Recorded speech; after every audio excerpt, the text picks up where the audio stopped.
What's happening, everybody? It's another day. Therefore, it's another episode of the Victory Formation Sports Show. Be sure to hit the thumbs up button, like, share, subscribe, and hit the notification bell because we upload all the time here on the Black Boss channel. Now, this is funny. So, the Kansas City Chiefs, as we all know, are preparing to play a Super Bowl this weekend against the Tampa Bay Buccaneers. But there was almost some craziness that went down in Kansas City. So there was a barber. I'm guessing it's like a team barber.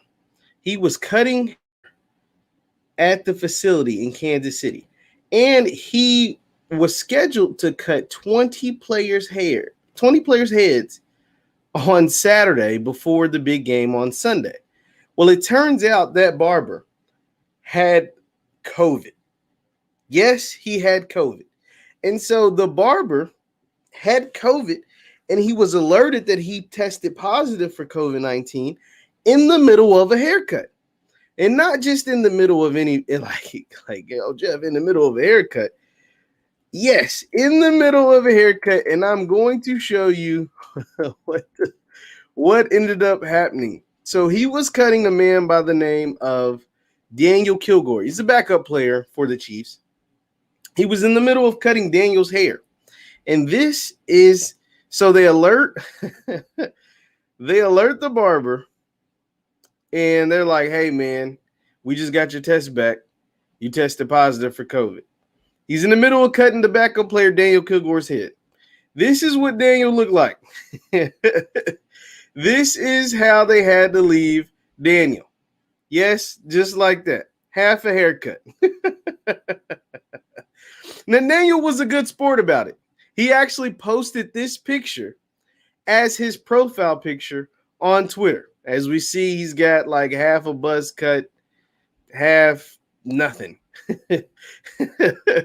So it's pretty funny. It was pretty funny. And like I said, Daniel was a good sport about it. But here's why this is significant. And here's why I say it almost actually cost the Chiefs the Super Bowl. So on Saturday, this same barber who ended up testing positive for COVID was scheduled to cut 20 players' head before the game, including Patrick Mahomes.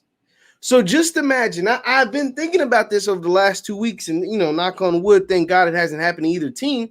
But just imagine if this barber doesn't test positive until Saturday, and he actually is in the middle of cutting Patrick Mahomes' head.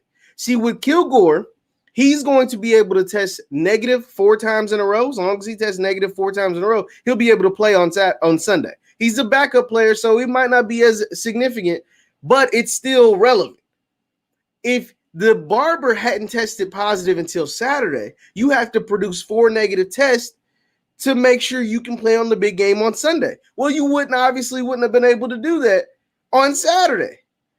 So if he would have been at the chair cutting Patrick Mahomes' head before the big game on Sunday, and he would have tested positive, it would have cost the Chiefs the Super Bowl. That's just like super crazy to think about, super wild, just insane, just insane.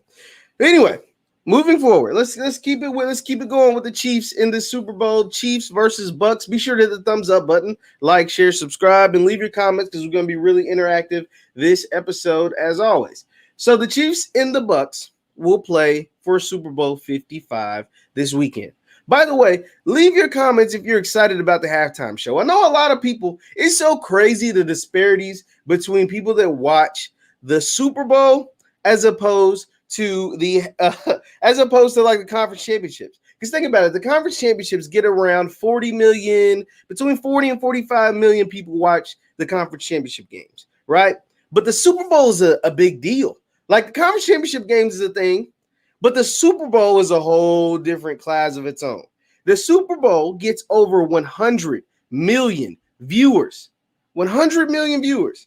Shout out to Brother Ramsey. I haven't seen Brother Ramsey in a very long time. He's saying go Chiefs. Yes, the Chiefs are the favorites right now. I think they're like 2.5-point favorites. But that is just so crazy to me how many people actually tune in to see the Super Bowl as opposed to the conference championship game. That lets you know it's way more than just the average fan. And part of that is because of the halftime show. Now, this year, the NFL has booked The Weeknd for the halftime show, and The Weeknd was really smart. What he did, The Weeknd is one of the biggest artists in the world. For those who don't know, he is definitely one of the biggest artists in the world. I just want to let me know if you're watching The Weeknd this weekend, watching The Weeknd this weekend as the halftime performer at the Super Bowl. But what he did, knowing that he's performing in the Super Bowl, he's already one of the biggest artists in the world. But it's still crazy. Even when you're so big, you still look to be great at marketing. So The Weeknd has already announced that he's going on tour in 2022. It just lines up perfectly. He'll be performing at the Super Bowl this weekend at halftime. And then the same week of the Super Bowl, he's announced that he's going on tour next year. It's just kind of crazy. But anyway, so back to the game. So the Chiefs versus the Bucs. One thing I want to talk about is the roster. Who actually has the better roster? We know that the Chiefs are favorite. We know that the Chiefs are the defending champs. We know that the Chiefs are the team most people are looking to win, unless you're just smart and don't want to bet against Brady, because that's not a smart bet. To bet against Tom Brady in these things, if you've been to something 9 times, right? If you played in a big game 9 times and you won 6 of them, the odds are in your favor. You're almost at 70%. You're almost at a 70% win percentage. It's pretty high. That is pretty high. But the Bucs actually, and it is really high when the Bucs actually have a better roster. Think about it. When you think of the Chiefs, think of the best players on both teams. You got Patrick Mahomes, who, if you ranked them 1 to 10, Mahomes would be number 1. 2 would have to be Brady. You know, the 2 quarterbacks on 1 and 2. And then the next few go to the Chiefs. You'll go with Travis Kelce, Tyreek Hill. Those would be the next 2. But then after that, it's a bunch of Bucs. You got to throw in Mike Evans. At some point, you got to throw in Chris Godwin, Antonio Brown, Devin White, Levante David, Jason Pierre-Paul, Vita Vea on the defensive line. Now, the Honey Badger is going to be in there. He's going to sneak in there somewhere. But outside the Honey Badger, it's a bunch of Bucs, right? It is a bunch of Bucs. And I see, shout out to Brashawn, and a lot of other people are seeing Tampa Bay as the better roster because they do. Now, the one thing, so like I said, you go Mahomes, Brady, and then Tyreek Hill, Travis Kelce, the 2 Chiefs, and then it's a bunch of Bucs. It's a bunch of Bucs with Mike Evans, Godwin, Levante David, Devin White. Then Honey Badger, like I said, is in there, maybe in between some of those guys. But then Vita Vea, Jason Pierre-Paul, it's a bunch of Bucs. They have a whole bunch of really good players on the roster. A bunch of good players on the roster. But at the end, so why aren't the Bucs favored? They have the Super Bowl winning coach. Quarterback. They have the greatest, the GOAT, the quarterback. They have a better roster. Why aren't they the favorites? Well, they're not the favorites because the Chiefs are top heavy. Those 3 guys, those 3 out of the top 4 guys can wreck a game. Those other guys from the Chiefs are good. But when you have 3 guys that are as good as Mahomes, Travis Kelce, and Tyreek Hill, it doesn't matter. It does not matter. You can literally change the game. Like, you can have as many good guys on the other team as you want. But when Tyreek Hill goes for 270 or 200 yards in the first quarter of the last game, when Tyreek Hill's the fastest man on the planet, and he's on your team, when Travis Kelce is literally unguardable by the other team, it doesn't matter. Now, one thing that is going to hinder the Chiefs is going to hinder the 2 starting tackles are out. Now, we've known in the past, we've seen it with Tom Brady and the Patriots. You can have the greatest quarterback, whether it's Joe Montana or whoever, Cam Newton or whatever. Super Bowls get wrecked a lot of times by defensive lines. I've seen the New York Giants win 2 Super Bowls because of the defensive line. I've seen the Denver Broncos with a Peyton Manning who couldn't throw this chapstick 5 yards win a Super Bowl because of their defensive line and the outside linebackers. I've literally watched it with my own eyes. I've seen the Seattle Seahawks and their defense and defensive line wreck Super Bowls with a Peyton Manning that could throw the ball 1,000 yards. But without your left tackles and Jason Pierre-Paul playing as good as he is right now, and that Bucs defense playing as good as they are right now, it's going to be it could potentially be a very long night for Patrick Mahomes. That is how you neutralize game changers like Tyreek Hill and Travis Kelce, is by getting their quarterback on the ground. Now, what I will say is Andy Reid, Eric Bieniemy, and the Chiefs offensive staff has been able to be very, very creative in making sure Patrick Mahomes doesn't get hit Patrick Mahomes doesn't get hit very often. Like, he doesn't get hit very often. Like, think about it. Like, in the games that we see, he doesn't really get sacked a lot. Now, obviously, he normally has a healthy offensive line, but that is going to be something to watch. Make sure when you're watching the Super Bowl on Sunday, watch those watch that left and right tackle, because both his tackles are out. And Jason Pierre-Paul in that Bucs defensive line can definitely start. It can wreck a game. Now, I see somebody saying once Brady starts fumbling, throwing interceptions, game over. Brady was like that in his prime. See, I don't know if that's going to happen, man. I don't know if I see Brady having a bunch of turnovers like he did in the NFC Championship in this game. I don't know if Brady can outduel Patrick Mahomes if it just comes down to an offensive shootout. But that NFC Championship game, he was bad. He was really, really bad. But I don't see him having 2 games in a row like that. He is 43. He's defying odds in all other categories. But I do not imagine him having that bad of a game. Let's do some shout out to DeAndre Knox, man, coming up. Shout out Brianna. How you doing, babe? And everybody else tuned in. Be sure to hit the thumbs up button, like, share, subscribe. Now we're continuing. We're moving on. But one thing I wanted to highlight today, and I might get to a prediction on the Chiefs game, Chiefs versus Bucks, Super Bowl 55, is Andy Reid and his greatness. See, Andy Reid is one of those coaches that don't get as much respect as he probably should, simply because he didn't win a bunch of Super Bowls early. He did not win a bunch of Super Bowls early. We know Andy Reid was able to take a bunch of the Eagles teams to the NFC Championship game during his first, 15 years with the Philadelphia Eagles. I mean, those teams were just offensive firepower, a bunch of guys that were really good, especially if you played Madden. Donovan McNabb, Brian Westbrook, Deuce Staley, Mitchell on the outside. T.O. obviously was there for a year. Like the Eagles, and then you had Dawkins and Jeremiah Trotter on the defensive side. Eventually came, I mean, there's some really good Eagles teams. Really, really good Eagles teams when Andy Reid was in Philadelphia. But obviously he could never get over the hump. He got to the Super Bowl one time and they lost to, ironically, Tom Brady and the Patriots. But Andy Reid is someone who's helped revolutionize NFL football. Andy Reid was spread football before there was really the term spread football in the NFL.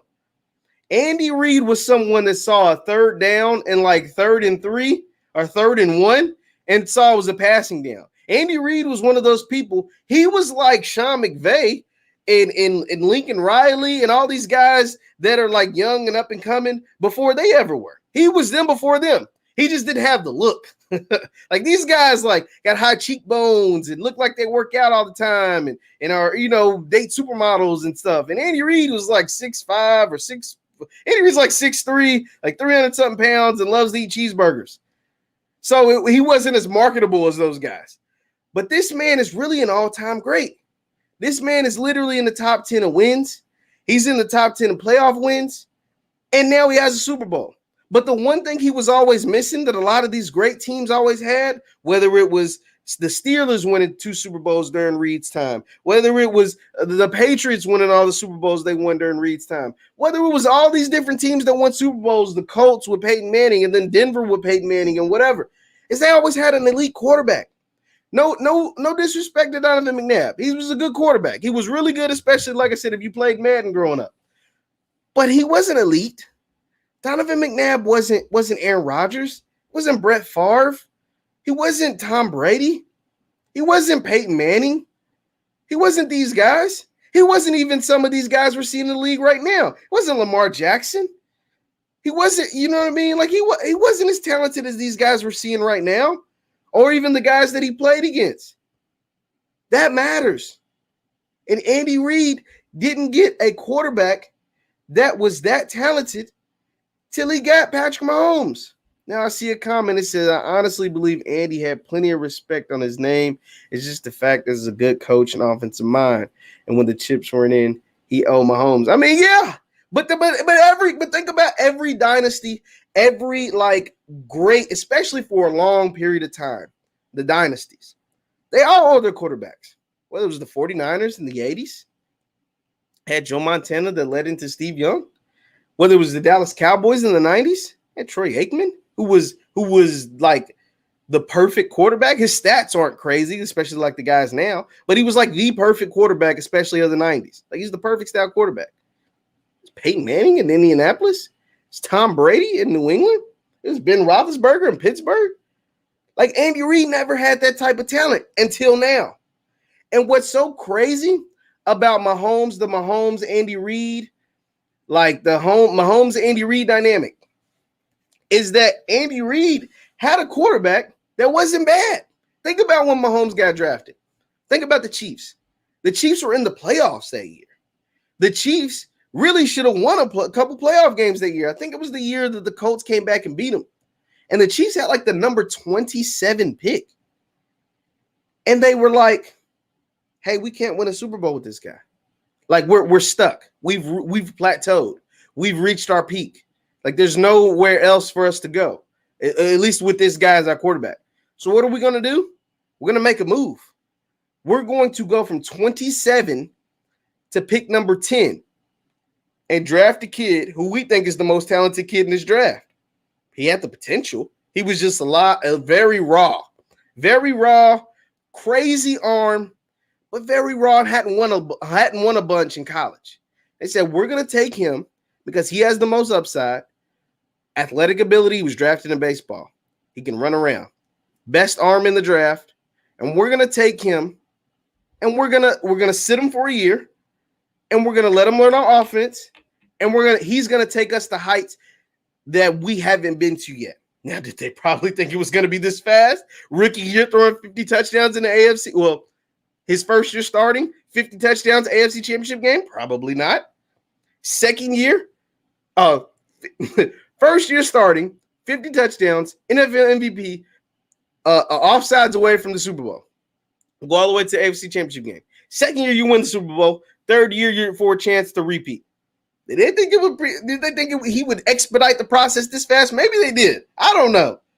But it's hard to predict that a guy was going to be there that early, produce that much that quickly. It's just crazy what the Chiefs have been able to do with Patrick Mahomes and Andy Reid. So I just want to give Andy Reid his flowers now because he's someone that doesn't get talked about a bunch, but he was the offensive innovator. He was the Sean McVay. He was all these young, offensive minds that they're trying to get now. He was those guys back in like 2004. Like he's been that, and he's been able to, and that's so great about because the NFL is a revolving door of coaches. It's a revolving door of styles. It's a copycat league. People are always trying to do what you do and do it better or trying to innovate or whatever. And he's been able to adapt the entire time. We're talking 20 years, and he's been able to adapt every step of the way. Shout out to Andy Reid and the Kansas City Chiefs. But they got a tough task because Mr. Tom Brady don't care about none of that. Like he honestly doesn't care about any of that as far as on Super Bowl Sunday. He's like, all right, yeah, all that's cool. You know what I'm saying? But we got a job to do. And we, you know what I'm saying? We got a job to do. And that offensive line for Kansas City is decimated right now. So we'll see. We will see what happens on the Super Bowl. I might give a prediction before this broadcast is over, but I might just wait till tomorrow, whatever. So, and one last thing, Danny Amendola, he was a former player for the New England Patriots. He plays for the Detroit Lions now. He was on TV this week, And he said something that got a lot of people like tight. You know what I'm saying? Get me tight, man, when you talk like that. You know what I'm saying? A lot of hot, got real hot. And that was, he said that Tom Brady was the Patriot way. I said, bro, ain't no Patriot way. Tom Brady is the Patriot way. Tom Brady is the reason why New England was the way New England was. Tom Brady is the reason why players believed every single game you could go out there and win. And then he's done, and look, he's done the exact same thing. It's more Tom Brady over Belichick, and he's done the exact same thing down at Tampa. And a lot of people didn't like that because he was throwing hella shade at Bill Belichick. He was like, man, Bill is cool, you know what I'm saying? But Bill don't do no workouts. Bill don't throw any passes. Bill doesn't block anybody. Bill doesn't make any tackles. The Patriots are 7-9, and Tom Brady's playing in the Super Bowl, and that's why Tom Brady is the Patriot way. And that was really interesting because it got a lot of people tight because clearly he was throwing shade at Bill Belichick. Well, he's kind of right. he's kind of right. Here's where he's wrong, though. So I'm going to say yes, because I made a video before saying Tom Brady is the Patriot way. Like a lot of people always talk about the Patriot way and how they were able to win, be so successful over the course of 20 years, go to 9 Super Bowls, win 6 of them. Like they just were like, there's something we've never seen in football before. Think about it. There's only 55 Super Bowls. Only 55. Well, this year will be 55. It's only 54 before this year. The 20 years Tom Brady was in New England, he played from what? Super Bowl 34 or 33 or something to Super Bowl 54. They went to it 9 times. They won 6 of them. Only one other team in the history of football has won in the other 54 years has won 6 Super Bowls. And that was the Steelers. And they did it in between a 40 years span, right? They won a couple early, they won 4 early, and then they won 2 later with Ben Roethlisberger. And then they ain't won in at least 12 years. Brady did it all in a 20-year span. 1 coach, 1 quarterback. It's never been done. It might not. I mean, unless Patrick Mahomes goes out and does something crazy. But it's going to be a while before it ever gets done again. It's just simply amazing what he's done. But those 2, Brady and Belichick, are 2 people that had to work in conjunction. You can't have one and have all the success and not have the other. What I mean by that is that, yes, Brady is able to go to Tampa and take them to a Super Bowl. Why? Because the roster was already set. They had a Super Bowl made roster. Think about what I just said, what I said earlier. I said that the Bucs have a better roster than the Chiefs. Well, the Chiefs are the defending champions. So think about that. If the Bucs have a better roster than the defending champions, then that means they're a pretty good football team. Before Tom Brady ever steps foot on this field, like outside of Brady, the Bucs had 8 of the top 13 players, 10 of the top 15 players. Even without Brady, 10 of the top 15 players. The Chiefs have like the top 3, and then you throw in Tyrann Mathieu. But then after that, that's 4 players. The Bucs have the next 10. So what I'm saying is football is a team sport. The Patriots always had really good rosters around Brady, especially on the defensive side. Now, I can't always speak on the offense. The offense wasn't always up to par, especially his last couple of years. The offense just simply wasn't up to par. But they were able to win because the team was good. Last I checked, defense and special teams mean something, especially when you hold a team in the Super Bowl to 3 points. That's what Bill Belichick's defense did the last time they were in the Super Bowl. They held the Los Angeles Rams and young, upcoming Sean McVay and, these new offenses and all these motions and stuff the NFL never seen before. They held them to 3 points. The same team that had the defensive player of the year, the offensive player of the year, and the coach of the year. They held that team to 3 points. So that matters. Yes, I will say the attitude and effort and the selflessness that Brady brought to the facility every single day in New England was part of the Patriot way. But you have to have a team. And Belichick, with an injured Cam Newton, Jared Stidham, and all that, and Cam getting COVID and 8 players opting out before the season started, still went 7-9 with all of that garbage around them. Still went 7-9 this season. It's pretty impressive. It's pretty impressive.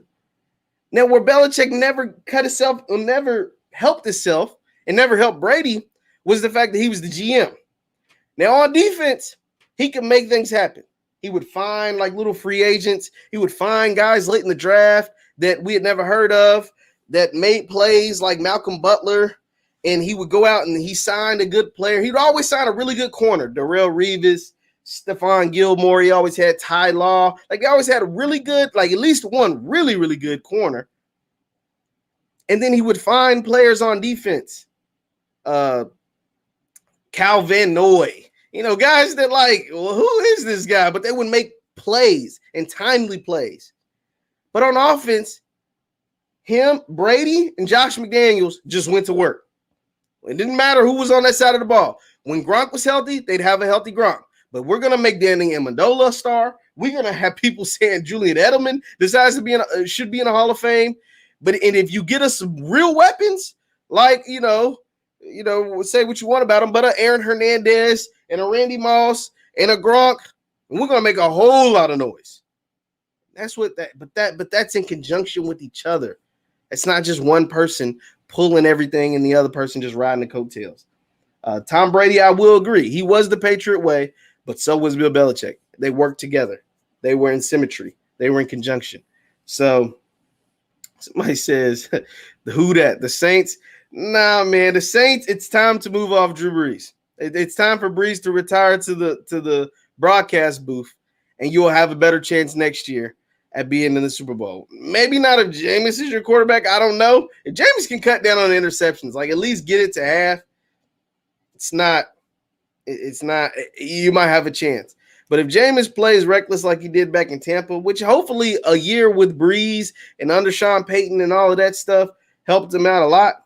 But I'm not sure if the Saints are going back to the Super Bowl anytime soon. So especially if they decide to start Taysom Hill. But moving on. So I found this to be really funny. Jared Dudley. We're going to move over to the NBA Association. Be sure to hit the thumbs up button, like, share, subscribe. We're going to move over to the association. And Jared Dudley. So Jared Dudley played for the Lakers last year. And he decided that he was going to write a book. Obviously, he was in the bubble with the Lakers. And he decided that he wanted to write a book to talk about his and the team's experience playing in the bubble. There's nothing wrong with that.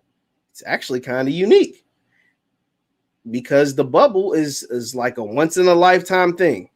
Something that guys may, hopefully, knock on wood, with the vaccine and everything, will never have to do again. And so it's something that only NBA players that played in 2020 will be able to say that they played in a literal bubble down in Orlando at the Worldwide of Sports, ESPN. So hopefully they'll know how to do it. So he wrote a book about it because it's like, hey, we're one of only so many people that will ever be able to say they played in this thing.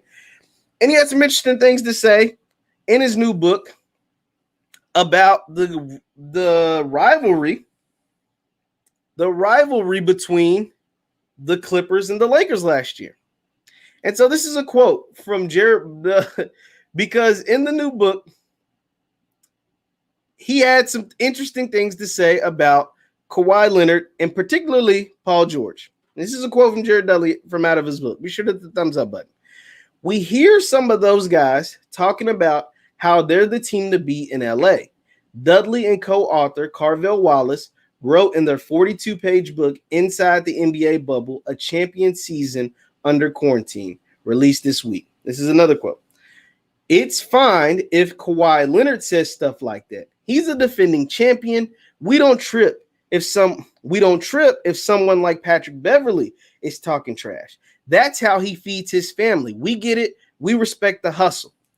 Here's where it gets interesting. But we think it gets disrespectful for Paul George, who hasn't won, to put himself on the level of LeBron James and Anthony Davis. That motivates us. So, this is so funny, man. This is so funny how Everybody, it always seems like everybody in the NBA as a collective hates on Paul George.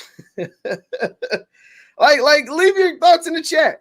Does it not seem like everybody in the NBA as a collective hates Paul George, or at least shows hate or shows some kind of like towards Paul George? Like a you know, one of them people you just like, man, I just golly. And yeah, like it's just crazy. Let me read this quote, and I'm gonna have you guys read it with me, so I don't, you know what I'm saying? So I don't make sure I'm not misreading. You know, sometimes I can struggle with this, but he says, "We hear guys." This is from Jared Dudley. "We hear some of those guys talking about how they're the team to beat in LA, talking about the Clippers." Dudley and co-author Carvel Wallace wrote in the 42-page book Inside the NBA Bubble, a championship season under quarantine, released this week. It's fine if Kawhi Leonard says stuff like that. He's a defending champion.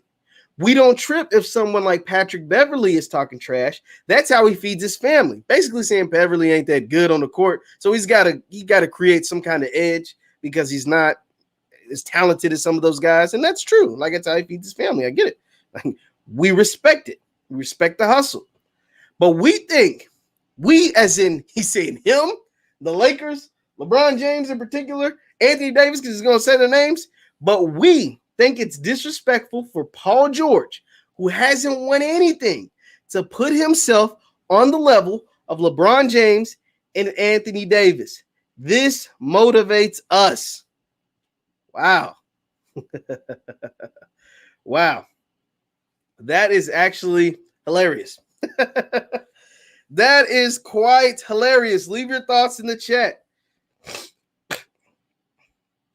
Leave your thoughts in the chat. So Sean always gives great insight. He said he doesn't seem like able.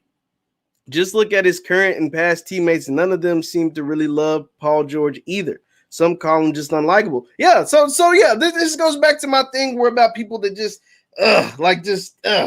towards Paul George. They don't seem like, even players that play, like, think about some of the players who might get on your nerves or who some people might call dirty or whatever. Like Chris Paul, right? A lot of people call Chris Paul dirty or whatever, but Chris Paul is an all-time great, first ballot Hall of Famer. But his former teammates still love him. Like, Chris Paul is one of those people you love to hate. You love that when he's on your team, you hate playing against him. That's the type of guy Chris Paul is. Russell Westbrook, his teammates still seem to still love him. Like, even though he might frustrate fans, but every time when his teammates are at the podium, they defend him. They love Russell Westbrook. Paul George is a guy nobody in the NBA seems to like. His teammates don't really talk much, like give him much praise. His opponents hate him. Like, his opponents don't like him at all. And then this just kind of like further cements that, right? Jared Dudley, a guy who, I mean, Jared Dudley didn't play a lot in that Lakers run for a championship, but he was on the team. He's a wily veteran. He's someone that's able to give you insight.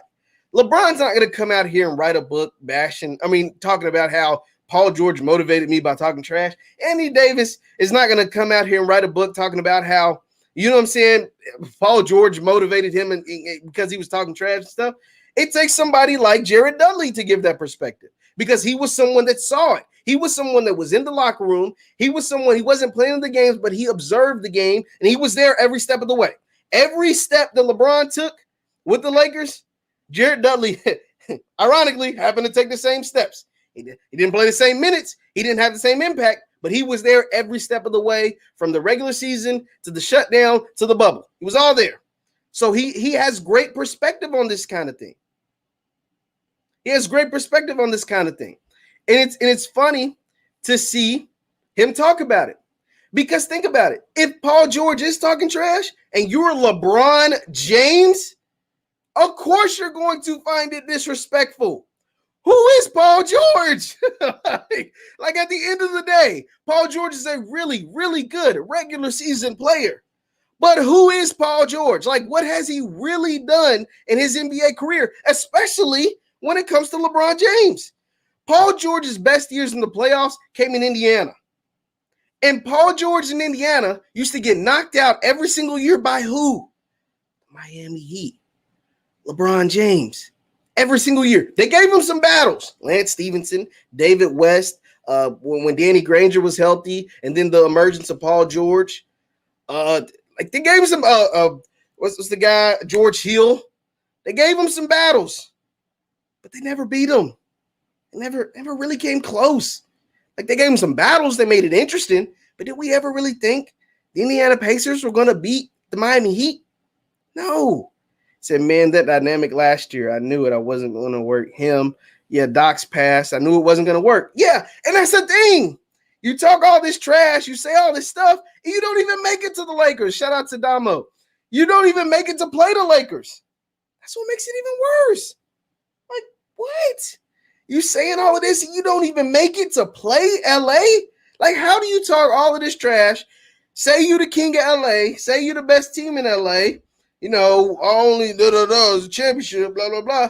And you don't even make it to the conference finals. Lakers sitting there waiting, and you're up 3-1.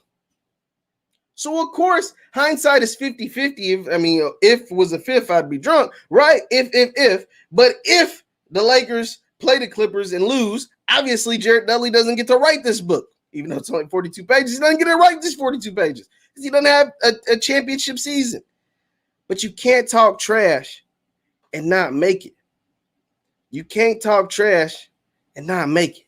You can't say you the king of LA and you coming home to take the title and you coming home to be the big stepper and you coming home to do this, and you coming home to do that, and you coming home to be the new kings. You're not the little brother anymore. Not even make it. Like, remember that Chris Brown song? How you hating from outside the club? You can't even get in. Like, you can't even get to the conference championship game. Damn, the club is the finals. But you can't even, you getting, you ain't even making it to the line to get in the club. You ain't making it to the line. The line is at least like, hey, you know what I'm saying? You made it to the line. Something happened, your car broke down at home, you didn't even make it to the damn line. like that's what the Clippers were last year. Now, Phil says Dudley just leaked what the league probably feels. Absolutely. Not just the league, in particular what the Lakers feel. Like, Dudley's not putting out this book. Now, he's a grown man. He don't got to get permission from no one, right? Like, he writes whatever he wants to write. But what he's saying is he, like I said, every step that LeBron James and Anthony Davis took on that Lakers team, Dudley took. Dudley was there every step of the way. So he had front row seats. And the thing is, he wasn't playing. So when like his mind was really occupied with a bunch of other stuff.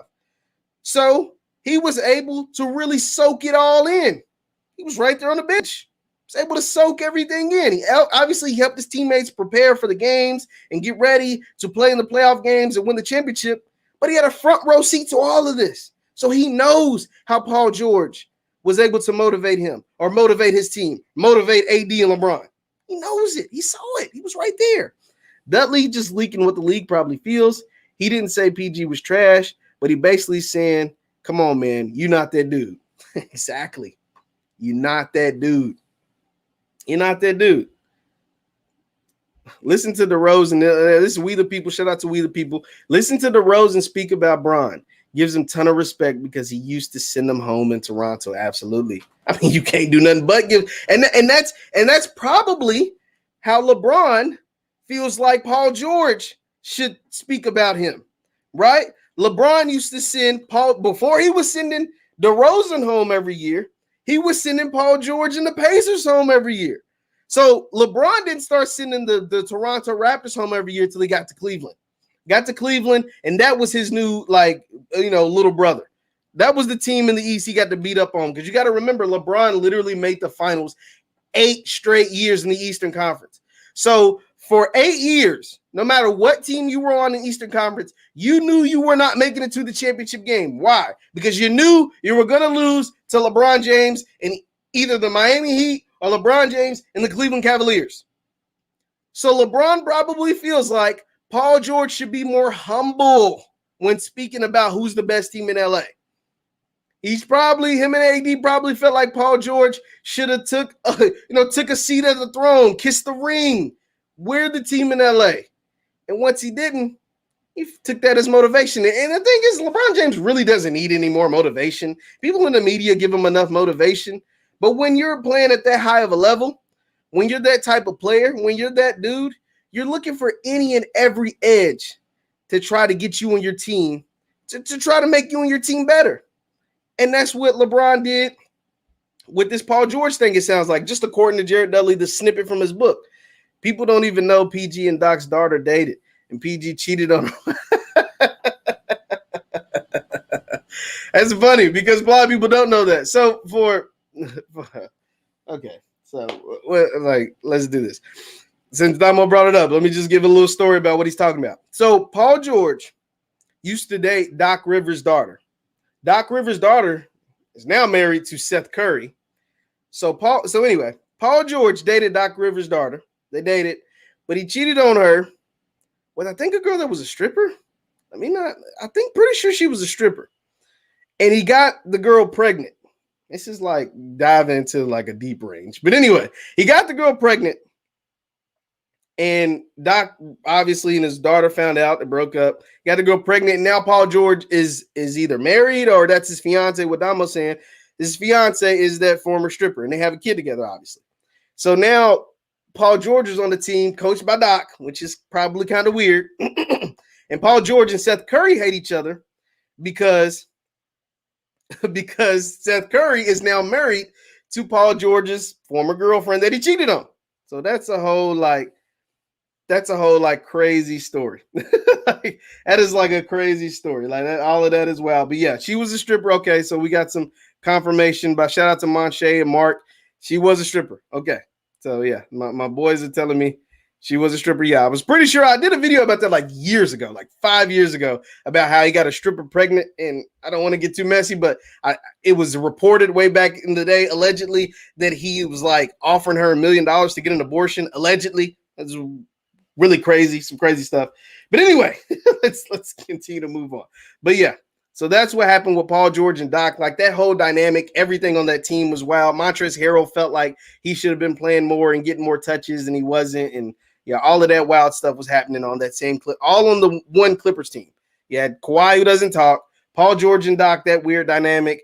Patrick Beverley, he does too much talking. Montrezl Harrell and Lou Williams felt like they were just as good or maybe better than Paul George, should have been getting more touches and more shots. And then obviously they blow the 3-1 lead to Denver. So like that Clippers team, honestly, it was like a reality show. It was in LA, so it was honestly perfect. And then they had the perfect storm at the end, blowing a 3-1 lead. So I want to touch on this really quick, jump into a new subject. And this is actually kind of funny. It is a scheduled fight, according to some reports. Lamar Odom is scheduled to fight in a celebrity boxing match against Aaron Carter. Lamar Odom, NBA champion, two-time NBA champion with the Los Angeles Lakers. Lamar Odom, who was once, I think he was sixth man of the year, 1 year, is scheduled. And you don't got to believe me. I always come with the facts, man, the receipts. Lamar Odom is scheduled to fight Aaron Carter. Now, I have not read this article. I only read the headline. But we're going to read it together. Lamar Odom fighting Aaron Carter in a celeb boxing match. Quote, it's going to be a war. Lamar Odom has agreed to fight Aaron Carter in a celebrity boxing match in June. TMZ Sports has learned, and the training is already underway. So I guess this is a couple of videos. 41-year-old Odom will take on 33-year-old Carter at the Showboat Casino in Atlantic City on June 12th in the 3-round exhibition, celebrity boxing honcho Damon Feldman tells us. Besides the age difference, there's a huge height difference because Lamar Odom is obviously almost 7 feet at 6'10", and Aaron Carter is 6'1". Odom is obviously has a background as a professional athlete, playing 14 seasons in the NBA, and we all know Lamar Odom's story. Now, now he's turning to the boxing where he hopes to beat on Aaron Carter, who's also a struggling addict who sought treatment back in 2017. So this is like a funny story. The reason why I'm talking about this today, because it's these celebrity boxing matches, man. Like, these celebrity boxing matches are so strange to me. Obviously, it all got started with There was the exhibition match between Mike Tyson and Roy Jones, which gave us Jake Paul versus Nate Robinson. And we all know how that ended. We all know how that ended for Nate. It was rough. It was a rough night for Nate.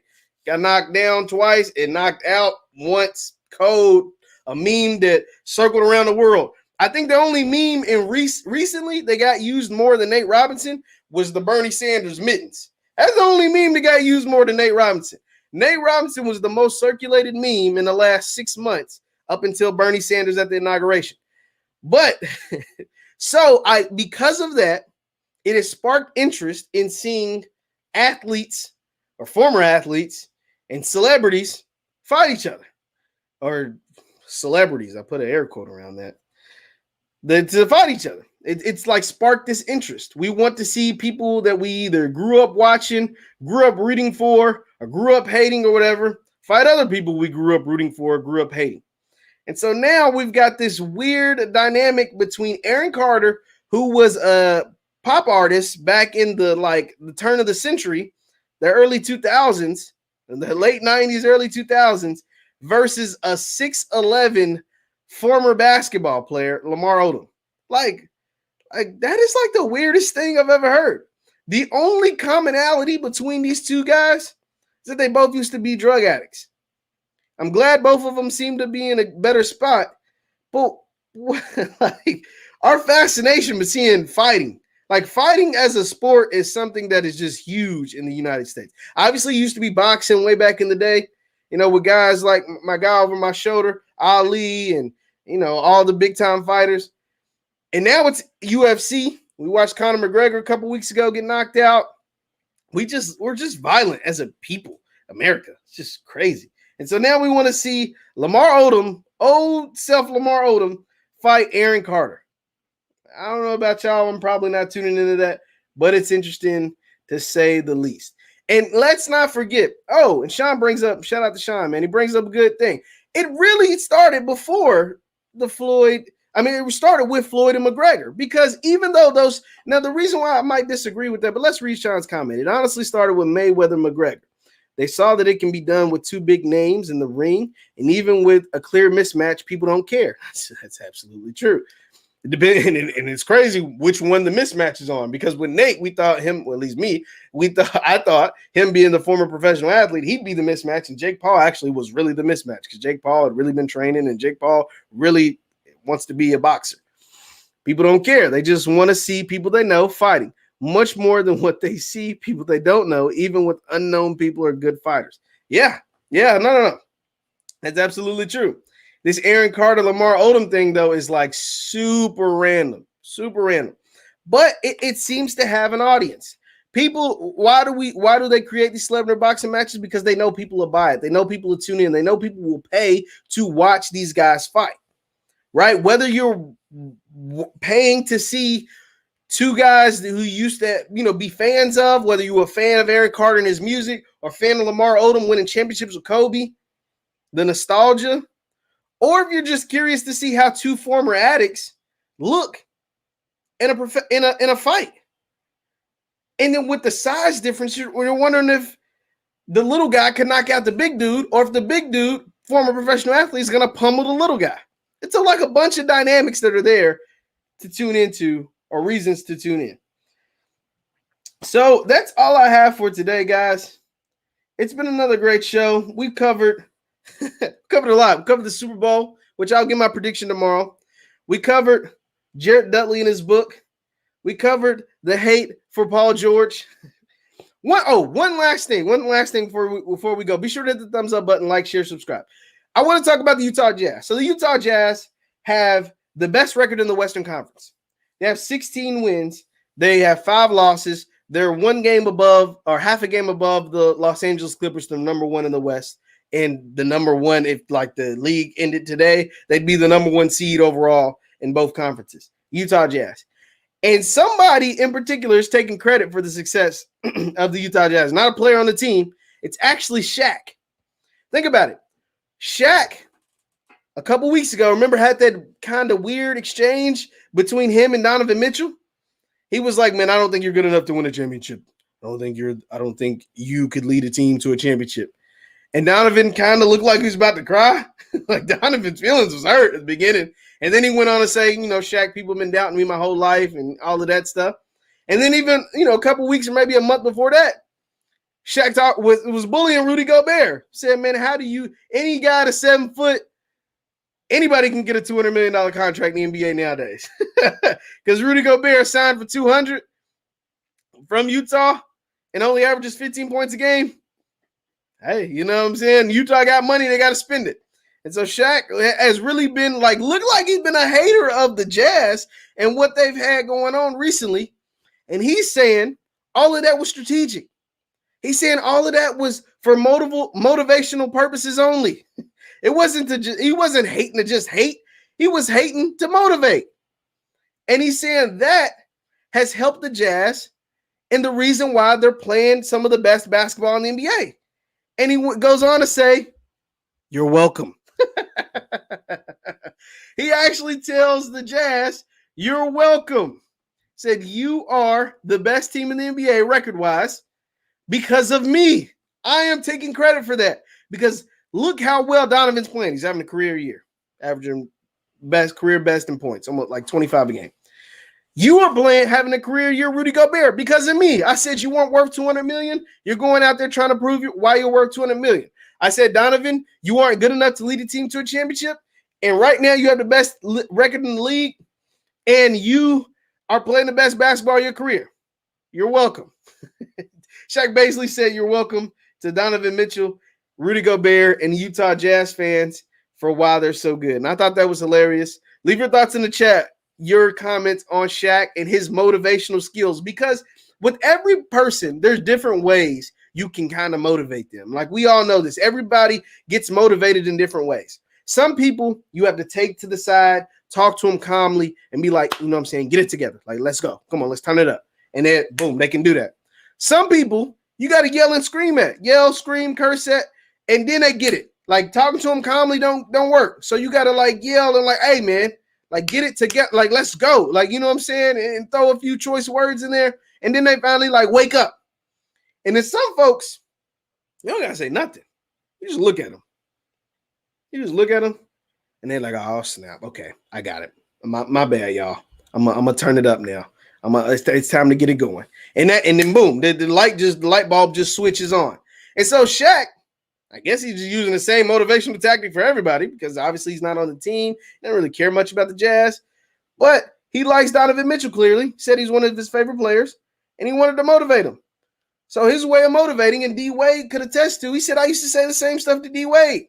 I used to say the same stuff to Kobe. Man, I don't think you're good enough to help us win a championship. And that would motivate him, and he'd go out and drop 40. I used to say the same thing to D Wade. Man, I don't know if you're ready to lead us to a championship.